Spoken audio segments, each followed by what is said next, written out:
In 1996, author David Foster Wallace released his magnum opus, Infinite Jest. It was praised as a masterpiece, a postmodern deconstruction of the American novel. Unfortunately, it's really not very good. The book everyone swears they'll get to one day, that they've been preached at by literary nerds for years. Well, now that day has come. Join me, Jesse Draham, on a begrudging book club of my least favorite novel on the I Hate Infinite Jest podcast. Episode 1, pages 1 to 33, with guest Dan Ostrov. I'm going to start recording. Says we're recording. Okay, joining us for episode 1 of the I Hate Infinite Jest podcast, the man who without this podcast would not exist because I wouldn't have had anyone to be rude and argue with about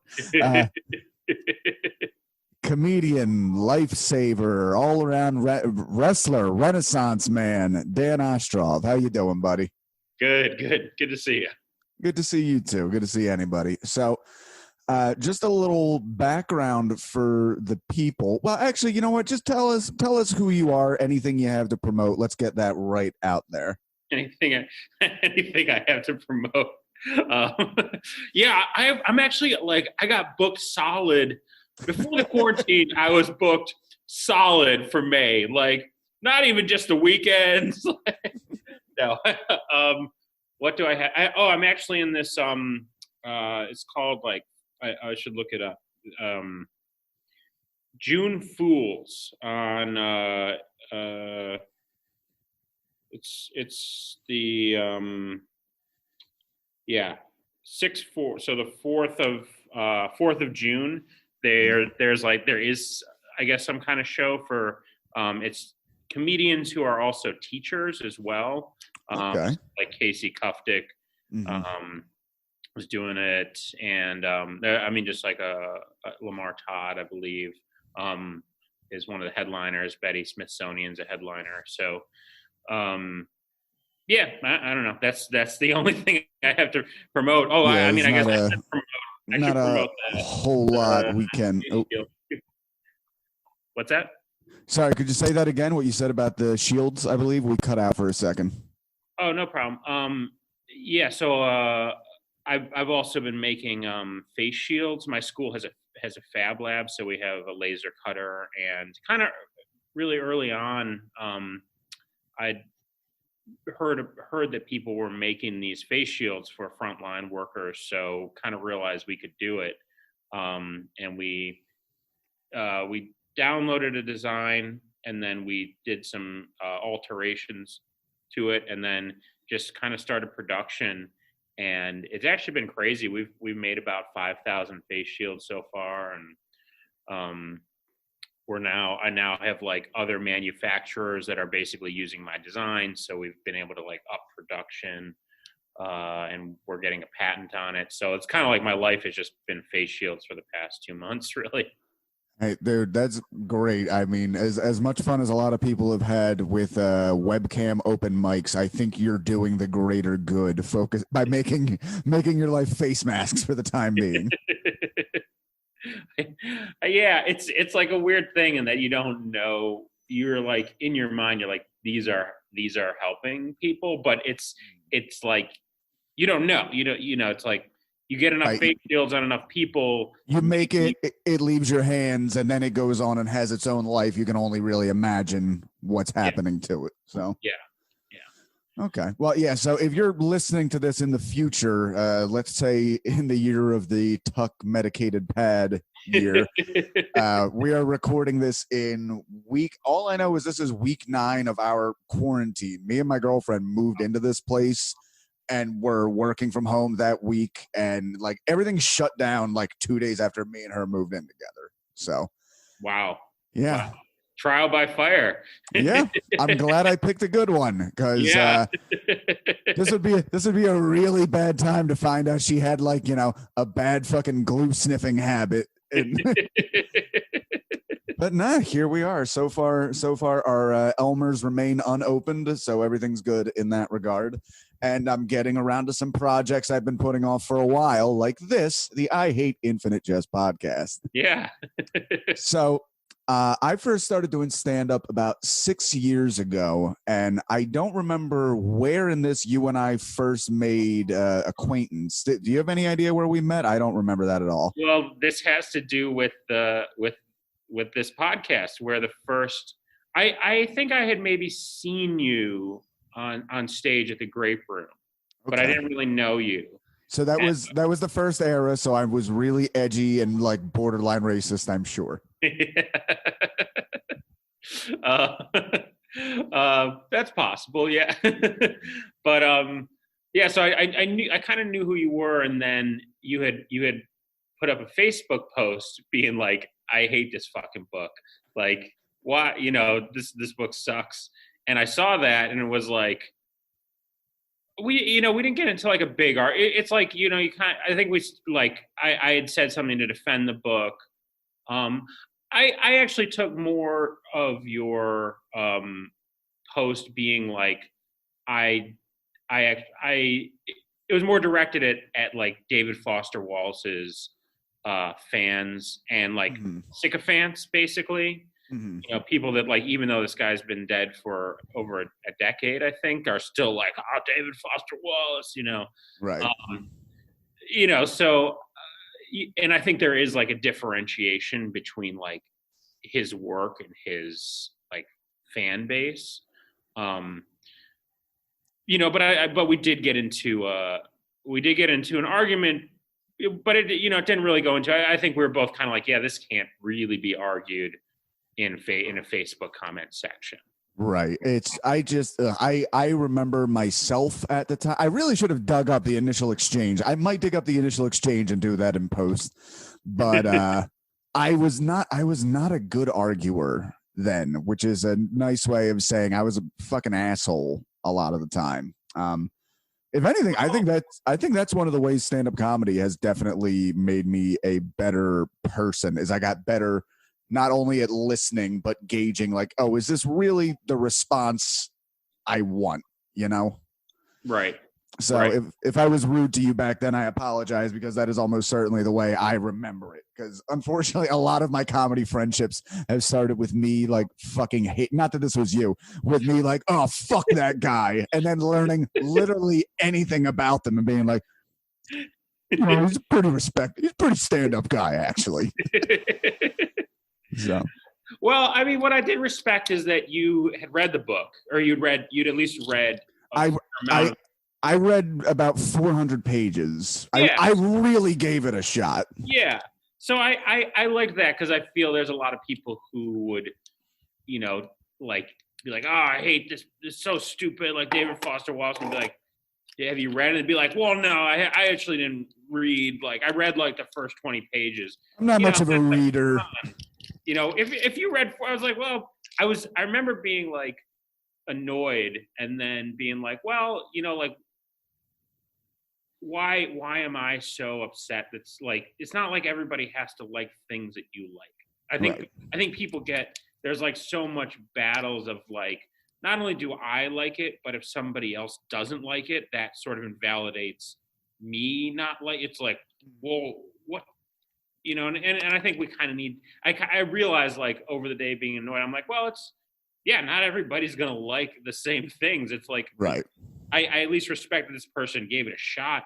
Mm-hmm. If you read 400 pages of it and you still don't like it, maybe you just don't like it. Right. And I have to admit, I have my own. I recorded a prologue episode, which will be like the introductory one. That's essentially episode 0. Yeah. I joked that if I wanted to be a real smarmy dickhead, I would have made that the last episode in tribute to Infinite Jest. But but I mentioned in there, I actually make a weird correlation with this book and the movie Napoleon Dynamite, which I don't expect to make any sense. But where I come from with that is that these were both things that I heard great accolades for. I was hearing about the cool new thing and like, ooh, I want to get in there. I want to experience the cool new thing. And for both of them, I was just befuddled. Like, And part of it's like, all right, you know what? Some things are just not for me. I get that some things are not for me, and that is fine. Yeah. But most of those, it really did just enrage me to a degree that I cannot grab with either of them. It's like, what is everybody else getting out of this? It's not that I'm not getting it. It's that I don't even know what the fuck everyone else is experiencing. And it's just, it's a being a reader, searching for enlightenment and finding a dead end. You're not the type to just turn around. You want to knock down the fucking walls and find out, why is there a goddamn dead end here? Right. Why did everybody well, that's interesting too. Cause yeah, Napoleon Dynamite. It's like, I was like, oh, everybody clearly likes that movie. Well, and the other factor, the thing that made Napoleon Dynamite even worse, is imagine looking into something that you've heard great things about. You really don't like it and don't get it, but your entire peer group is only speaking in quotes from it for about 18 months. Yeah. It's not a fun time. I don't know. Maybe I'll follow up this podcast with the I Hate Napoleon Dynamite podcast. At least that'll be much shorter. Lemire does his unpopular, what is it called? Unpopular opinions or something? Oh, Feud. I'm on that on Monday. I think the unpopular opinion I'll have on that is about comic books, though. Okay. What about, you don't like them? I really, really look down my nose at the equivalent of literature thing. Yeah. For sure. Yeah. Totally. And not to mention, it's also an opinion I have just to be a performative dickhead, because there's just a lot of meat there. But yeah. I would. It's in a different. It's in a different. I think comic books are different, but yeah, when people are like, oh yeah, this holds up against Tolstoy, it's like. No, it doesn't. It's you know, it is. I know a lot. I have a lot of friends who are big comic book fans, and I just don't find it all that coincidental that they could not read a real book to save their lives. I have a friend who reads comic books. He borrowed George Carlin's autobiography off of me 9 fucking years ago, and won't give it back because he swears he'll get around to it. Yeah, I think that's the only thing that's kept the friendship alive, honestly. It's just you waiting for your yes. George Carlin autobiography back. Right, so what is your personal history with this book? How did you discover it? What were the feelings you got from it? Let me see. So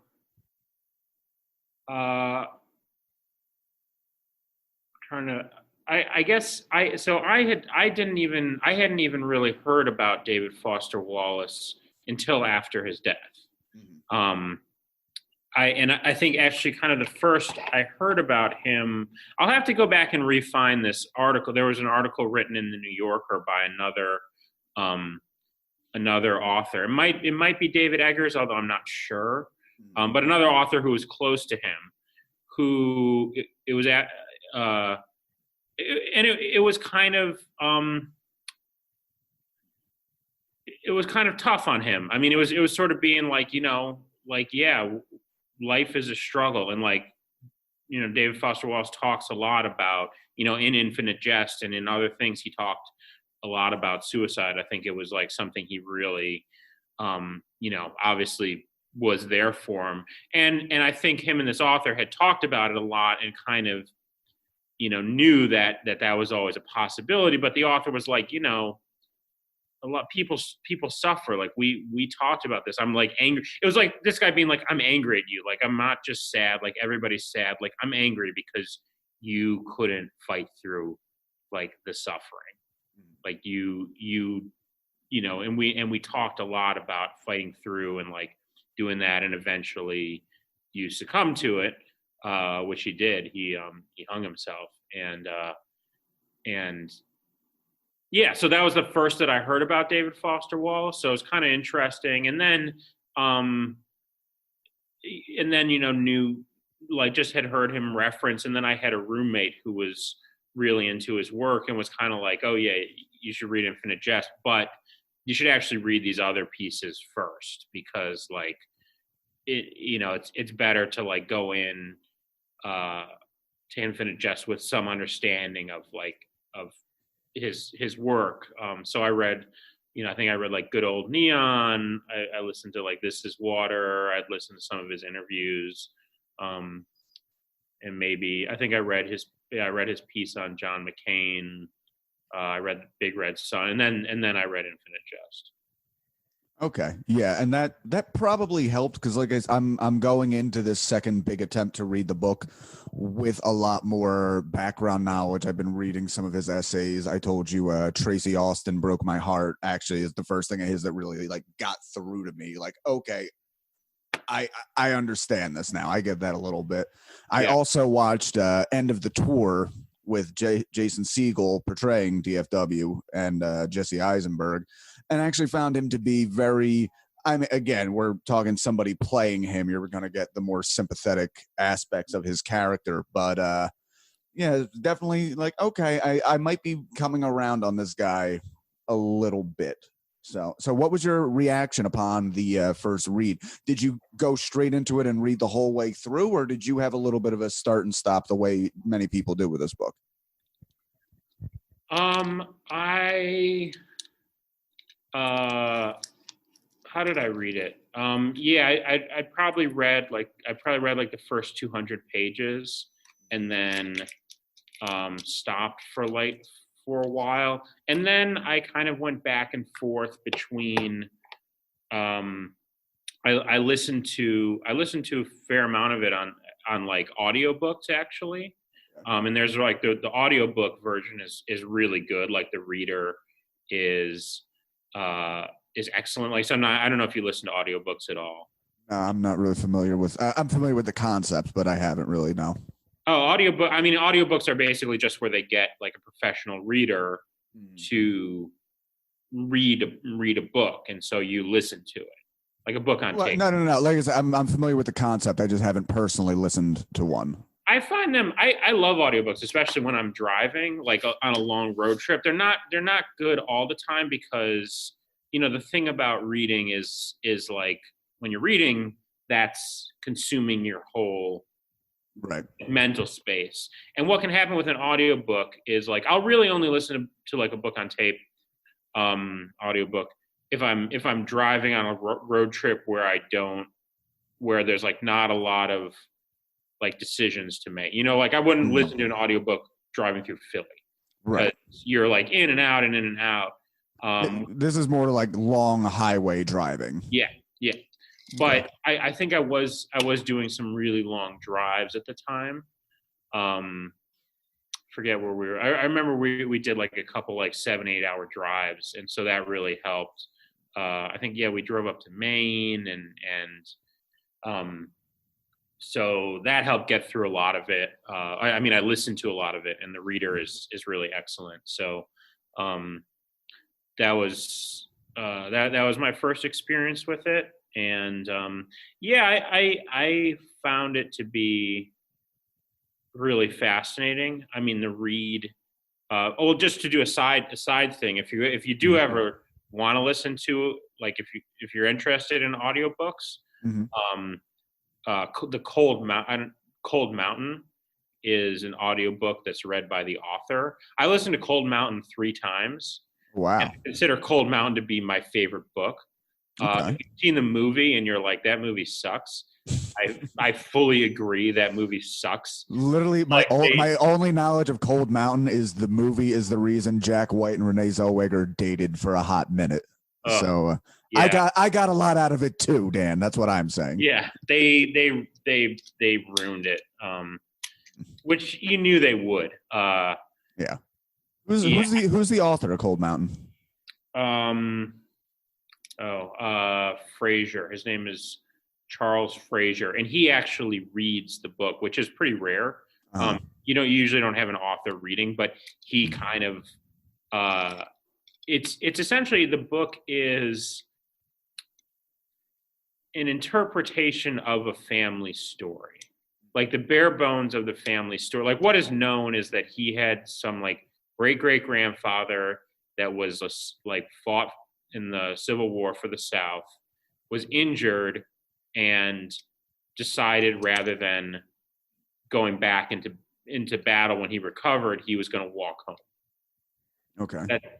So his like great grandfather did that. It's like that's what's known, is that his great grandfather left the war, walked back to Kentucky, like to Cold Mountain, where like the family is from. And so it's like his story is of this guy Inman, who is his like great grandfather, like whatever, walking back home. It's like an amazing book, just amazing. Okay. And his like voice, like, he's got kind of that like Kentucky Southern, like, but not annoying Southern, like it just, yeah. It's well, I feel like when it comes to Southern accents, Kentucky accents are right there where it's in more of the sing-songy, like, ooh, this is kind of nice. This is like a gentle back rub, and then you get way down there, and then it's like you're being pelted with ice. So yeah, you hit Alabama, and you're like, oh Lord. Well, see, all right, you know what? I'd like to get into the breakdown of the pages we read, pages 1 to 33, roughly. Yeah. I find it interesting that you said you listened to it on audiobook, just because this first chapter, The Year of Glad, we have the closest thing we have to a protagonist, Hal and Candenza, who he's what is it? He's being checked out by like the board of admissions at the famous, it's a college or an academy? I know it's tennis related. He's now in he's now at a college. He's at university, I think it's University of Arizona.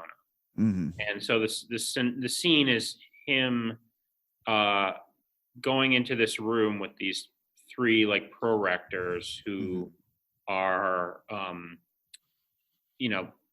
it's basically the last step before he's accepted into this college. Right. And he's in there with his uncle. His uncle is speaking for him, but a little more literally than just that. So what we glean in this first chapter, also under The Year of Glad, is he has a very deep inner monologue. He's observing everything around him, really detailing. One of the things I'm interested that you listen to this on audiobook is one of my big pet peeves I had with this first chapter is I don't think anyone in human history thinks or actually speaks this way.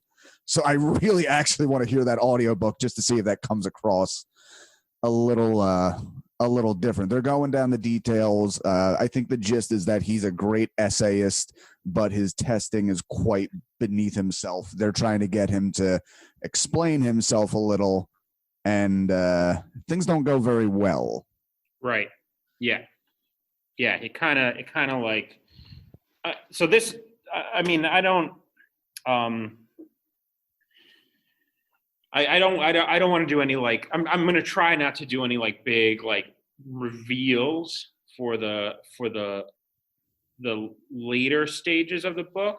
And the thing that's tough about talking specifically about this first chapter is like after you've read the book, I read the book and listened to it, and then you get to the end, and then you're like, wait a second, and I went back and reread the first chapter, this chapter, and there's like a lot of stuff in this chapter.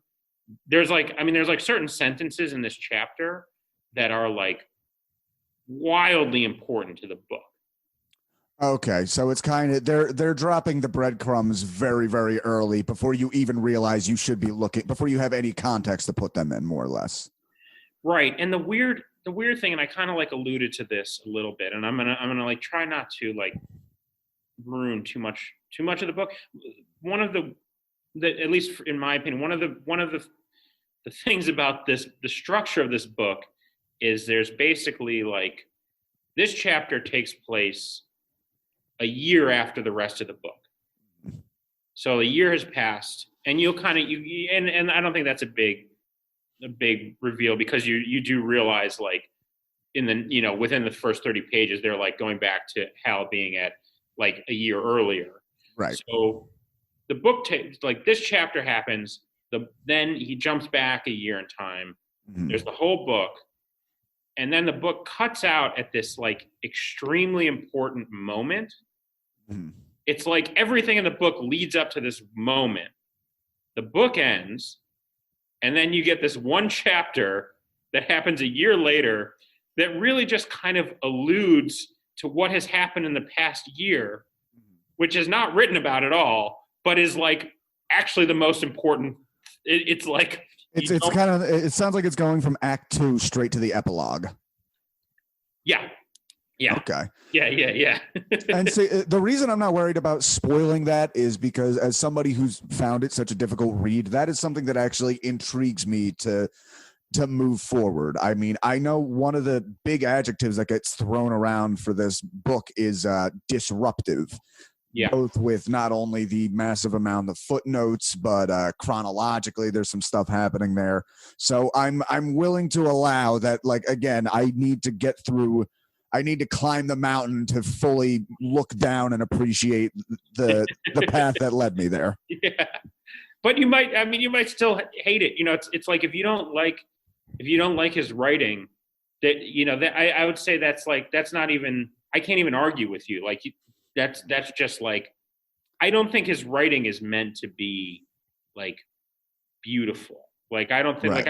I've been reading Chekhov recently. Mm-hmm. Chekhov's writing is beautiful. Like Chekhov has this whole story about this. It's like his short stories is about this man who's a coachman whose son has died, and he's trying to like connect with people. Just like everybody he interacts with, he's just trying to like tell them about how his son has died, and like nobody will like have a conversation with. And in the end, the coachman just ends up like just talking to his horse. And it's like it's like a short story that's like 10 pages, and it's beautiful. I mean, he's like describing snow falling and this guy just kind of sitting there in his coach as like snow piles up on him, and like then he gets a fare, and he's like how he sort of brings it up in conversation and people don't want to hear. I mean, it's beautiful. It's like beautiful writing. And and David Foster Wallace, it's like it's not necessarily beautiful writing in the same right. Like there's a few tropes I want to get to from the start that have just been kind of my beef. I might be reading ahead on the one thing, and I might be projecting, but that first chapter, The Year of Glad, when he's there and he's being interviewed for the proctor's office, there does seem to be a thing already going on of, in his mind, he is expressing himself perfectly, eloquently, and intelligently, but everybody else hears like the shrieking of an animal, which it's, a lot of this book does feel very 90s so far, and something very 90s right off the bat is, again, I might be projecting, is the literal misunderstood genius. Like, I have such a world inside me, but the cruel planet cannot, they can never understand the poor dullards. So that's something that kind of rains against me. The other thing, and I've seen this with a lot of literary stuff, is a lot of detail porn. Like, I'm recording right now on the bed. Like, if you look at the stitching, it is left with the imprint almost of a bird's feet that was sad on the side of the road. The blanket was stitched such and such. Like, a lot of detail that doesn't feel like it's building up to anything. But again, right. I'm allowing for all this. This seems to be something of his style, really kind of picking apart everything. Yeah, I've heard that he once described himself as like a floating eyeball. Okay. In a room, and he didn't actually necessarily love his own writing style. Okay. Like he felt that his writing style was somewhat detached. I mean, he was like, I'm very, very good at writing about specific details of situations, and there's a lot of that even from the earlier, from this first chapter, you get that, there's a moment where Hal's dragged out of the room and he's put on in the men's room. And there's, there's some funny, I think like one thing I really do like about this book is the humor. Like there's a lot of humor in it. And one thing he remarks on is like, why is it that in like emergency situations, the bathroom is always the place that you're supposed to go? Like, right. There's some kind of emergency, like, and that's something that you intuitively, that, but you may never have actually thought that, right. Like, but then when he writes that, you're like, oh yeah, that is true. Yeah. Why is that? As like a teacher, when like, if somebody gets cut, if something happens, it's like, okay, go to the bathroom. Like, Mm-hmm.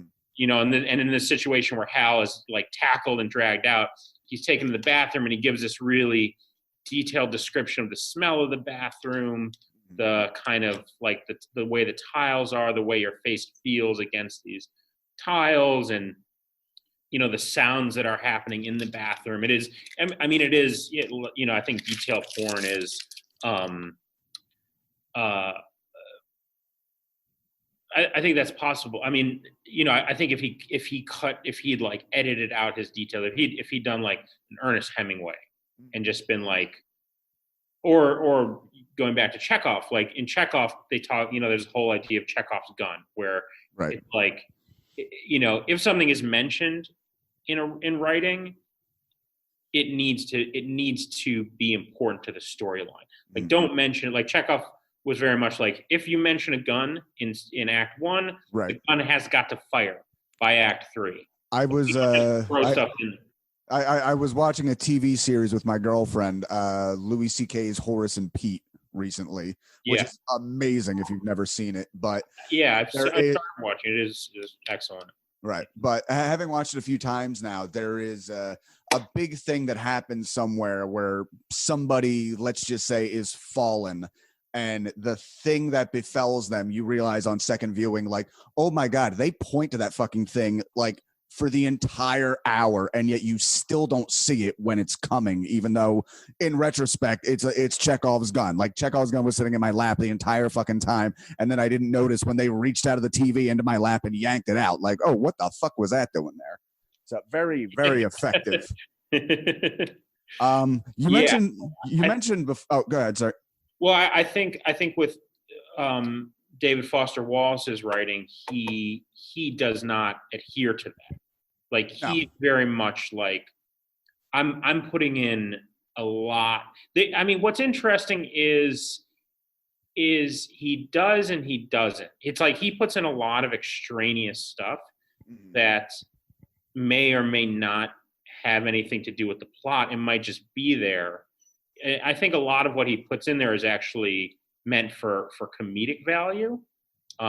Although I did listen to an interview where it was like the interviewer was asking, she was like, yeah, a lot of people really find this story very funny. And he's like, yeah, I get that a lot. And he's like, honestly, when I was writing it, I didn't find it funny at all. Like, it was like, to me, this is a tragedy.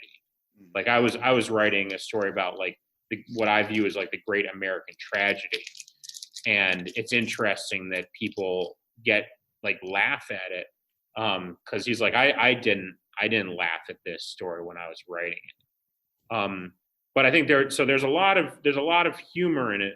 What I find is a lot of humor in these details.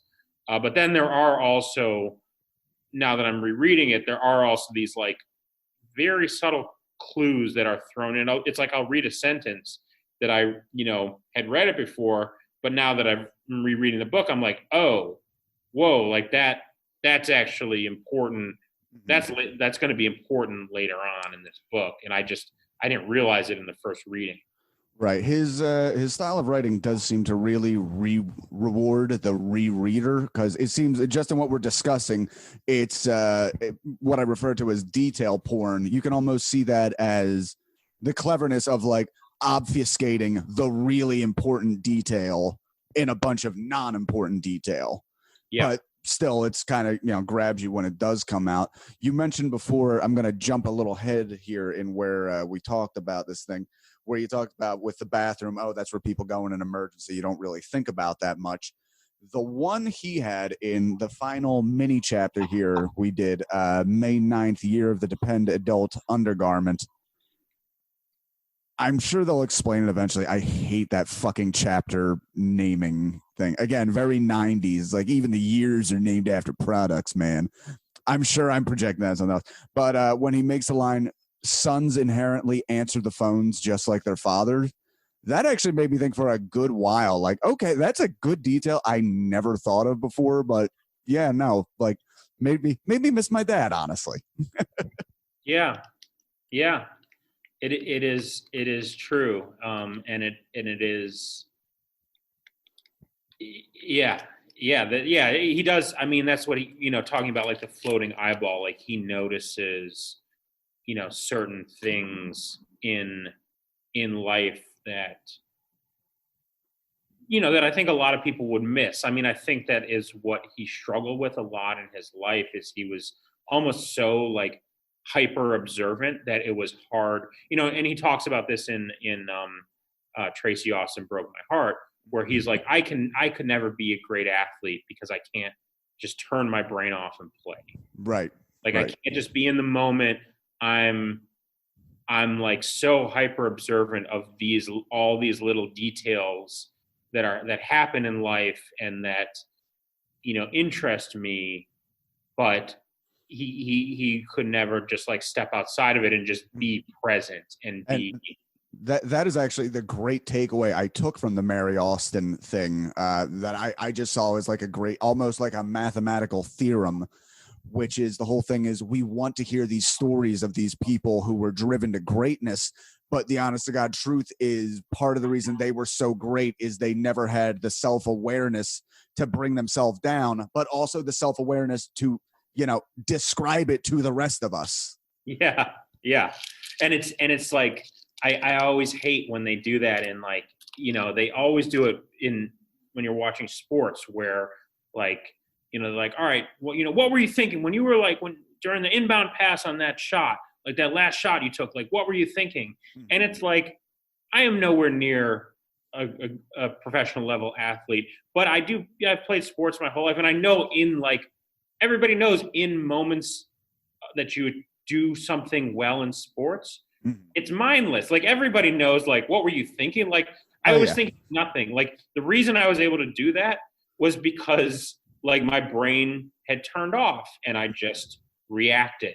That great Bill Burr line. He says like when a fucking running back, does a flip over the entire defensive line into the end zone, the other players aren't looking at him saying, "Oh, why didn't I think of that?" Like, yeah. it's something innate in his ability that he's worked and practiced to not think about it. Yeah. And then we immediately want to know, how'd you come up with that humdinger? Like, I turn my brain off for long chunks at a time so I don't have to think when it comes down to it. Yeah. Yeah. Yeah. And so I think David Foster Wallace is the opposite in that he could never turn his brain off. Right. Like and when you watch his interviews, he'll be asked a question and he's constantly sort of like, he'll give half an answer and then he'll be like, that doesn't make any sense. All right, let me do it. Like, can I like revise this? And he's always like answering and then revising the revision. Mm-hmm. But sometimes like some of his like interviews are really perceptive and really great. But he's always like apologizing, second guessing himself. Yeah. And being like, can we edit that out? And I think that was very, very much like who he was. I mean, it's probably, one of the things that eventually drove, why he killed himself. I mean, who really knows? But I think he really just struggled with like. I mean, it definitely seems like it affected his writing, just in that it's very strange to see an author that is so prolific in articles and essays, but only completed 2 novels in his lifetime. The Pale King was done posthumously. Yeah. So like even there, like, I mean, maybe Infinite Jest, if only writing 2 novels complete in your lifetime, and one of them is a gigantic tome. I mean, maybe Infinite Jest's entire thing is just, he was just trying to find a way to make his fucking brain work for him on this one task. Cause I mean, it definitely, look at this fucking thing. Like it shows. Yeah.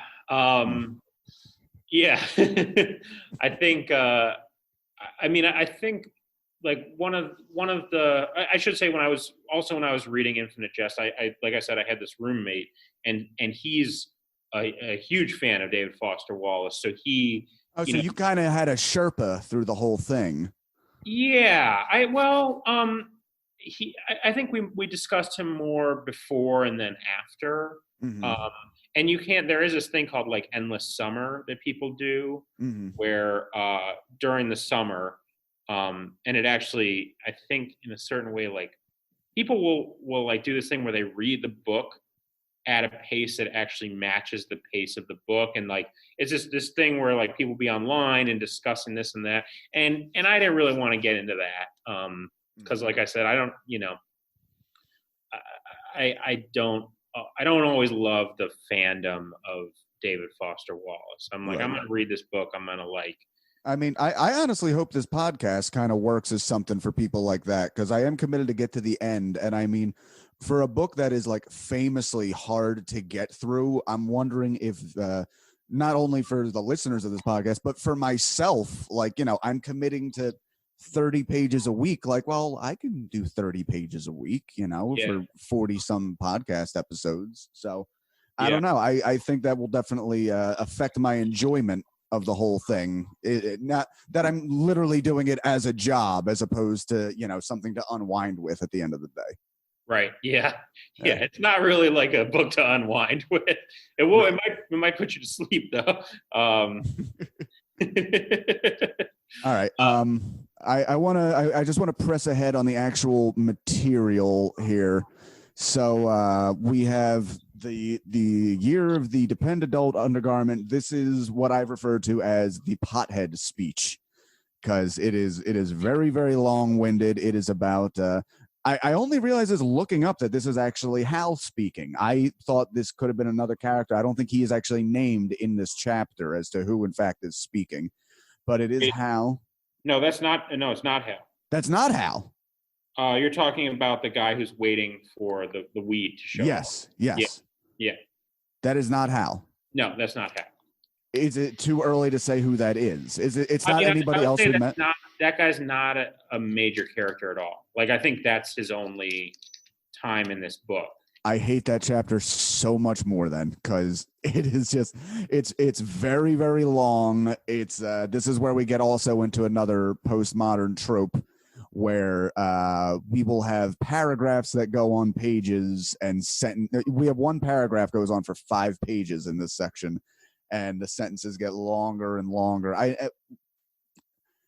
I guess the gist is just like infinitely like, I know the one thing I kind of like that I found funny is like, oh, I'm trying to get this girl to bring a bunch of weed, but I don't want to feel self-conscious about it, so I'm pretending. Actually, I have a really bad meth problem, and I'm using the weed to get over my meth. And by the way, for the meth, we have ding, ding, ding, our first fucking footnote to tell us that methamphetamine hydrochloride is crystal meth, the first of many footnotes. But yeah, that's really it for that chapter. You have anything to say about that chapter, having reread it? I mean, I think a lot of what, a lot of the, and this is actually, paraphrasing what I've heard David Foster Wallace say is the, his, what a lot of what he's talking about in this book is, he's talking about American culture. And it's really like the whole book is very much a critique of like an idea of a culture based around like personal self-satisfaction as being like the primary, like the most important thing. Like kind of like, you hear people say like, whatever makes you happy. Like, whatever, what should I do? Be like, well, what do you think will make you happy? And I think he, really, I think what resonated about this book with me, and maybe even more so, I don't know if you've listened to his speech, "This Is Water," yet. I have not yet, unfortunately. It's really good. Well, yeah, or you may not like it, but wow. I enjoy it. But he really had an issue with this idea of just like whatever makes me happiest is the best thing that I should do. And that's something I can agree with. I've said multiple times before, most of the good things in my life have come from discipline and denying myself. Like very, very rarely do I find indulgence to be something that betters me. Right. Yeah. Like self-sacrifice, ideas of like, we don't have like, it's kind of like the famous speech in like A Few Good Men where he's like, you don't know what honor means. And it's like, we don't have like, we'll say honor as like a cultural, oh yeah, like honor, but it's like, what in American culture is actually honorable? Like when do we actually adhere to this idea of honor? Like, my buddy's girlfriend came on to me and I didn't fuck her. I'm up there in Valhalla with the rest of them because that's the scale, I guess. Right. But in a certain way, that's an honorable thing. It's like, it's a small thing, but denying your own like immediate self-satisfaction is honorable. Second. So, but I think I think a lot of his critique and what he's taught, and so the reason that he went into, he's focusing on, a lot of the book focuses on a drug rehabilitation center. And David Foster Wallace spent a lot of time at drug rehab centers. And so he's, researching this is like exploring the idea of compulsion. Right. And I did read that he is actually one of the rare few with marijuana who really did, like, we hear how marijuana is a very, very light drug. However, he was one of those who seemed to like smoke himself into like an absurd oblivion, like using marijuana the way you would use heroin for basically. David Foster Wallace did. Oh yeah. And that definitely leads in here. Now, something I read said he was like a heavy like morning to night smoker for a number of years, and only got away from it when he realized he was like losing his strength as a writer, basically. Yeah.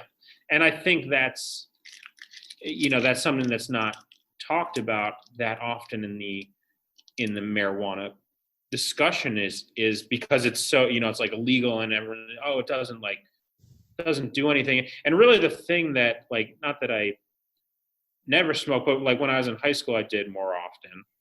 And the thing that kind of made me really like question it was hanging out at my friend's dad's house, who was like a huge pot. I mean, really, old hippie, like, and all that. Like he had a farm. It was great. We'd play disc golf and instruments, but his dad, it was like the standard marijuana fun activities. Yeah, fun father, especially in high school where it's like I had like a lot of pressure from my parents to be able to like go out to like Tony's house, and it's just like anything goes, man. Like, just like, and it's like, this guy is awesome. This is so cool.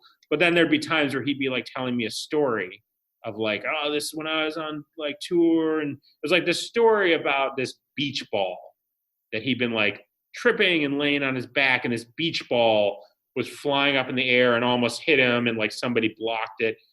And it's like a great story. And then like he told it to me again the next time I was there.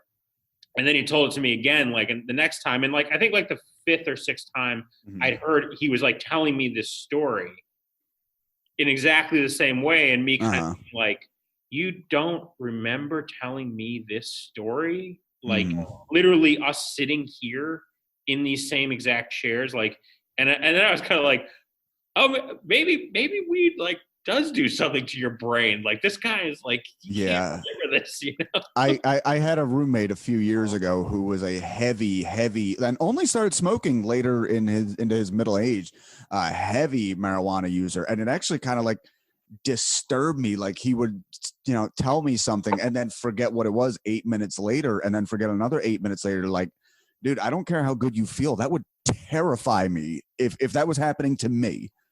Like I accidentally stumble over my words and my immediate thought is, I'm having a stroke. This is the end, timing out 3, 2, 1, bye life. So something that big, I can't even imagine. But, yeah. Okay. I can't believe that character doesn't come back. Sorry, say again. Oh, I mean, I think, and you can imagine somebody like David Foster Wallace, and other people I've known like this, where they know the negative side effects of weed, but they're like, this is the only thing that keeps me like stable. Like, Right. they're like, I don't, I have, it's a family friend who has like severe chronic pain, and she Mm-hmm. rips like huge bong rips like every morning, and she's like, she's like, no, I don't love being stoned. Like, I can't. I It's know the it. Like, it's the it's better curing me, alternative. but like, the pain is it's the only thing that really, She's like, I could be doing this, or I could be taking like serious addictive pain meds, you know, Like and this, yeah, that was actually how I developed a little bit of a drinking problem, was when my anxiety turned on in my early 20s and panic attacks and shit like that.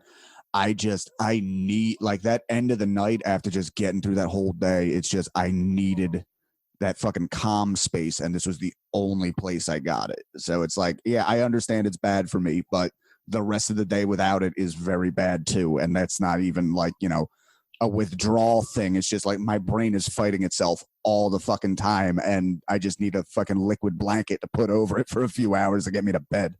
yeah, yeah, All right. yeah. So, such is life. All right. Let's get into these last two very short chapters here. We're introduced to the character, been referenced so far. This is the first time we meet himself, the patriarch of the Incandenza family, who, I'm not sure if I got this right. He posed as a professional conversationalist to force his son to talk. And a bit more of what we saw earlier, the father is trying to, communicate with him. Hal, from his point of view, is communicating, but somehow it's being lost. It's being lost in transition, and Hal is not being viewed as he is viewed himself. Looking forward to more of himself. That's what they call him, as in the man himself, capital Yeah. H. And he's going to be pretty interesting, I believe, as we go along. But so this is more just, for me, a reframing of the first chapter. We're learning a little bit more of how Hal sees the world and how the world sees him. Anything in particular to add on that one? Well, so this is one of the few chapters that really jumps back in time. Okay. And I mean, what's one of the things that's interesting about this story is it mostly focuses on Hal and Mario and Oren, who are the three brothers. Right. But himself is their father, who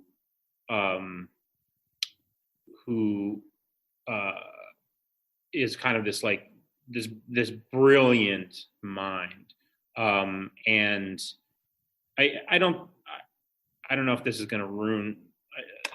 I think this is going to come up pretty soon, so I'm just going to say it anyway. So himself commits suicide.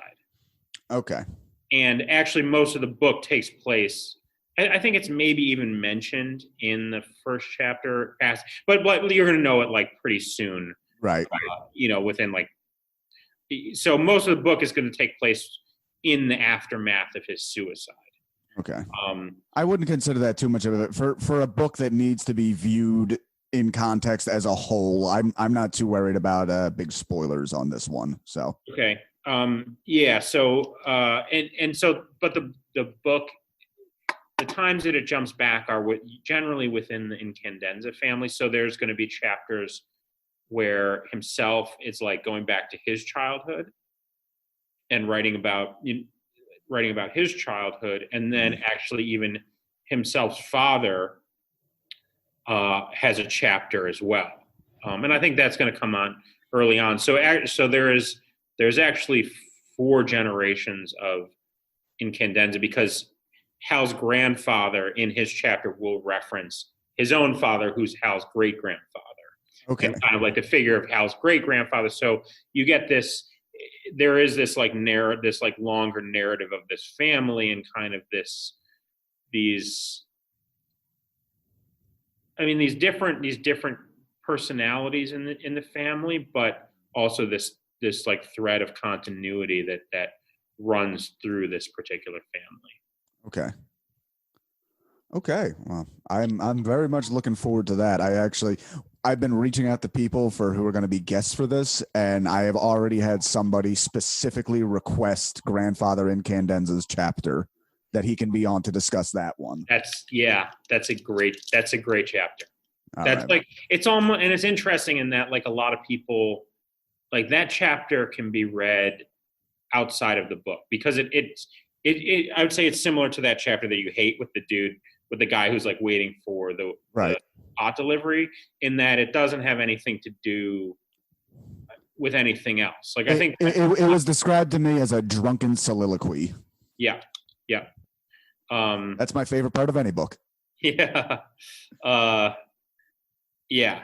That's a good way of putting it. I mean, I think like my interpretation of the chapter of the guy waiting for the weed, because I read that and was like, oh, okay, so I remember that character's name, and I'm like, this is going to be an important character. He's like mentioned by other people, but he's not a character in the book. So I think that it's like David Foster Wallace, like, trying to get inside the mind of somebody who has these extreme compulsions, because there's going to be like a lot of people that are recovering addicts, and so it's like really talking about this idea of like addiction and compulsion, and like the internal struggle to be like, this is the last time, I'm done with it. Mm-hmm. I know what it does to my life. Like, I don't like doing it. But meanwhile, he's like currently waiting to get this giant amount of weed delivered to him, which he's like going to like punish himself with. You know, like, oh, I'm going to just smoke till I'm sick. I'm going to smoke till like, I'm going to smoke so much that like I'm never going to want to smoke again. Right. Very much the demon of addiction, where they come up with all these ways to get around it, none of which actually involve just stopping. Right. Just like the old, like, just one more fix before I go to rehab, please. I'll go to rehab. I just need that one last one. So. Yeah. And then, I mean, I think, I don't think Don Gately's been introduced quite yet, but he's going to be introduced soon. Mm-hmm. I haven't gotten to him yet. I'm pretty much up to the next episode. I'm up to like page 60, and okay. I don't believe he's been introduced yet. It's like Don and Hal are like the two main characters in the book, and Don's like an addict, which you find out right away. And he's, in my opinion, he's like the best character in the whole book. He's like awesome, and David Foster Wallace gets much deeper into his like psychology of addiction than what he went into in this first guy, like, who's talking about the weed. Okay, so Don Galley, you said, isn't it? Don Gately. Don Gately. Okay, all right, we have that to look forward to. So to wrap it up, it was funny too. One time, it was like right when I'd first met Shane Gillis, and I remember going up to him and being like, you're Don Gately. Like, you're like this guy, Don Gately. And he was like, I don't know who the fuck I was like, you haven't read Infinite Jest, right? He's like, nah. So, you know what's funny? His podcast partner, Matt McCusker, apparently Infinite Jest is one of his favorite books. Yes. Yeah. And I said that because Matt was there. I was like, do you think Shane's like Don Gately? And Matt was like, yeah, I could see that for sure. Nice. All right. Well, check out Matt and Shane's secret podcast. We're officially affiliated. They come up on episode 1.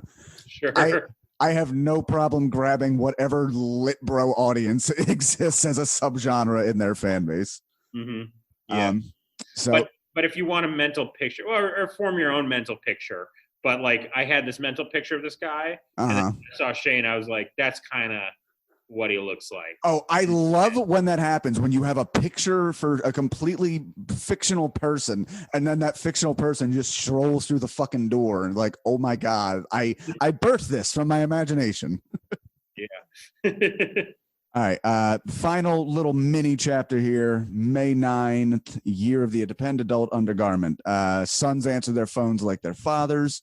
Hal is in a room with his brother Mario. I believe Mario is sleeping. Oren calls in on the phone, tells Hal he has much to say, hangs up, and runs off. I don't know if I missed something there. It seemed like a nice little blip, but it is the introduction of brothers Mario and Oren in Candenza. So. Yeah. So Oren is their older brother. Mm-hmm.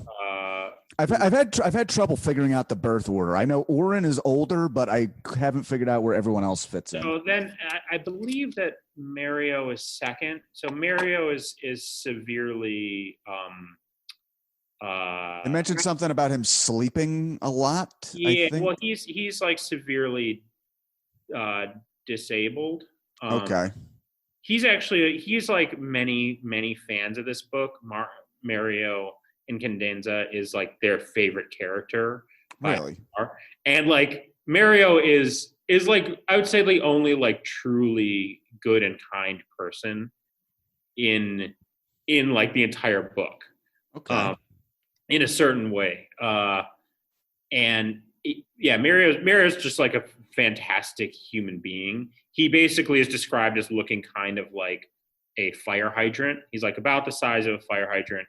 He can't physically he can't even like, hold a tennis racket. He can like walk and get around, and mentally he's all there.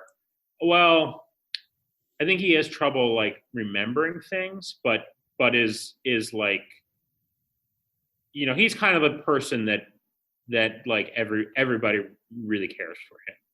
Okay. He sort of lives at the Enfield Tennis Academy. He does like videography for them, and he's like a very good videographer, similar to his father. Right. Was also a very good videographer as well. So and Hal and Mario share a room, and then Oren is like a complete mess of a human. Right. And you kind of like get to know him. He's a punter. He's a punter for the Cardinals. Yeah. Which that's where I'm at ahead of that. I'm definitely getting a bit of a feel for Oren. I believe he refers to his one night stands as subjects. Right. Which we've all met a few like that. Yeah, it's I mean, he's like a broken human in a lot of ways. And he's kind of, I mean, it's interesting because he has this like, he's like physically far away from the family. He like, I wouldn't say he's like a major character in the same way that Hal is a major character. The other thing that's interesting is now you'll see that Hal is being referred to in the third person. It's like that first chapter, it's first person. And then after this, it's going to be like third person. Okay. Which sort of changes that up. But Oren's not as major of a character as Hal or Don Gately, but he is important to the storyline and certain like, twists and turns that happen. And then what's great is actually, and I'm like the next person that's gonna do this. So that the next chapter that you're at is where where he introduces the entertainment, which is like the thing, like one of the big things in the book. Oh, okay. I know what you're talking. All right, yeah. There are film cartridges, which I'm actually having a hard time picturing in my head what the actual cartridge looks like. For whatever reason, I keep picturing old like Kodak camera film, like the little cylinders they would come in. But I don't think it's important that you get it. I mean, I think like listening to interviews, he wasn't trying to do like hard science fiction. Right. It's like science fiction, and it takes place in like an imagined future. Right. But, like hard science fiction is where these guys are like, all right, if we're going to like do time travel. Right. What's the practical way for this mechanism? Whereas he's kind of like, yeah, there's these things that I talk about, but I didn't really like flush them out. Like right. I just kind of like think about like early Netflix. Right. I mean, that's what a lot of people say is, pre-Netflix, he kind of anticipated Netflix. Yeah, I definitely made an analogy to YouTube while reading some of that, just because it wasn't just like films, but like, they're airing the morning workout cartridge type thing. But I know specifically what you're talking about with the entertainment. That's with a big E, and it is a singular film cartridge that will come to play quite a bit in this book. But we're not there yet. We're just finished part fucking 1 of the I Hate Infinite Jest podcast. Dan, thank you so much for not only being here, but for help setting us off on our maiden journey and building the goddamn, well, you came up with the schematic of the boat. Let's put it that way. There we go. There you go. Yeah. So, yeah, thank you for doing this. I'm sure we'll have you back on. It's a big fucking book. So it's a big fucking book. But yeah, man, thank you. This was really good. I'm liking this as the first episode. My pleasure, man. This is great. Awesome. Yeah. All right. So we're going to formally end the podcast right now, but Dan and I will continue speaking because we are friends and you're not allowed to hear that. Goodbye. All right. Yeah, dude, that was great. I really dug that. Yeah. Yeah, that's fun. It's interesting, really kind of breaking it down. And I guess, I mean, we didn't really like delve into like specific quotes and sentences and stuff. My note taking is getting a little better already for chapter 2 because I'm literally reading and typing at the same time. Yeah. So already as I'm getting into part 2, I'm getting down more quotes and stuff. So if we have you back, it'll be a bit more on that. I honestly think ultimately the I hate part of this is going to be more just to get attention, but I'm really trying to put this more as like a begrudging book club is how I would pitch this. So. Right. Yeah. And it's possible. I mean, I actually like the idea of coming at something from like a position of like annoyance and anger that like, it's like, I wouldn't listen to a podcast of somebody who's like, David, all right, this is like the Bible here. It's like, okay, because it's just it's like everything, everything is just gonna be like a triumph. This is a triumph. Mm-hmm. I remember I saw Modest Mouse one time, and between every song, the lead singer pulled out this book about Led Zeppelin and just read passages about how great Led Zeppelin was. And each passage ended with Led Zeppelin had triumphed. I love that as an idea for a format for a concert. Yeah. Wow. It's pretty fucking cool. Yeah, it was great. Nice. All right, man. Well, yeah, thank you. I'll let you know when I run out of guests and I come back to Big Daddy #1 for you. Yeah. Oh, one thing, one of the quotes I didn't talk about, but I like kind of when I'm talking about this like dark humor. Okay. There's this great part where it's when Hal's been like strapped to the gurney. If you have it there, and you want to read it, you could read it, and I'll cut it out and I'll use that as the intro. All right, give me just a second. Okay.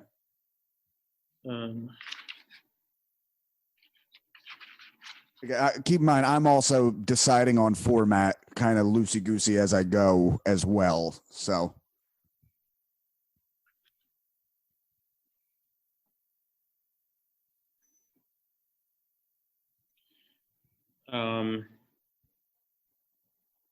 So 3 chairs were molded orange plastic. Three of them down the row were occupied by different people, all of whom were holding empty prescription bottles and perspiring freely.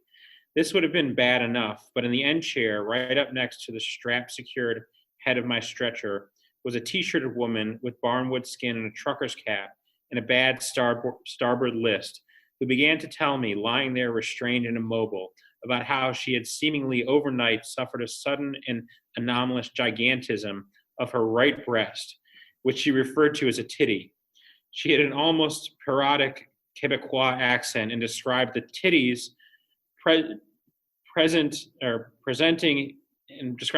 presenting history and possible diagnosis for almost 20 minutes before I was rolled away. That was I did remember the line that she referred to it as a titty, and the legend of the titty that followed. Yeah, I mean, I do like like I said, I don't think his writing is like, he's not like Chekhov. He's certainly not like a Shakespeare or something. But Dude, I'm coming right out of a Dostoevsky book into this, and it is a little bit of whiplash. Right. Yeah, I don't think he wrote the book to be enjoyed. Like, so I think I mean, I think the fact that you don't enjoy it is not necessarily like the wrong reaction. Okay. I mean, I remember talking with Steve Clark. He said, what if you end up loving this book by the end? I'm like, honestly, that'd be the greatest fucking story arc. I would love if this became my favorite book. Yeah, it would be, it's dense. There's like a lot there. And now rereading it, I'm like, wow, there really is a lot. Like, holy shit, that sentence is really important. And like, it's just kind of dropped in there. Yeah, I missed it, of course, the first time, because it's not the payoff to that sentence. It's not like reading a normal book where like something is thrown in important and then like chapter end later, yeah, you get the payoff. It's like he throws in something and then you like nothing happens for 500 pages, and then and then there's the punchline. Right. Yeah, it really is crazy that like nothing happening is a major theme of the book, because I know that was my complaint, but that's what people have told me. But I don't know. It's about boredom, and so a lot of kind of what he said is like, he's like, I'm writing a book about the bored, like how our country is so bored that we're turning to these like sort of like mindless means of entertainment to like try to like stave off this boredom. Like, we've hit this point, at least, and he really focuses a lot of his critique on like white middle class America, because he's like, that's what I know. Like, I'm not going to try to write about like life in the projects because I don't know that. Well, I'll be very interested about the next chapter when he pretty much just puts on blackface for 4 pages. I'm very confused about that. Oh yeah. Ordine. Oh, yeah. That's similar. That is similar to the other chapter with the guy waiting for the weed, and that's not a character that's ever like, it's essentially he's writing about the backstories of these characters that are going to be at the drug rehab center. Okay. So when you hear their name later, you know who that is. And gotcha. Okay. There. But it's not. That's like the only time he goes into Ebonics. Okay. Again, another really 90s thing at the time, but right. Yeah. I mean, shit, if Mark Twain could get away with writing in vernacular, I guess, why not give it a shot? Yeah. All right, man. Again, thank you for doing this. This is a lot of fun. Yeah, it's my pleasure. All right, man. I'll let you get back to being the real American, saving lives while I sit around. This is how I save lives. I peel plastic off of visor pieces. Hey, if that's what actually gets it done, that's fine. It doesn't look. Yep. It won't look exciting in the biopic. Wow. All right, buddy. Good talking to you. Yeah, likewise. See you, man.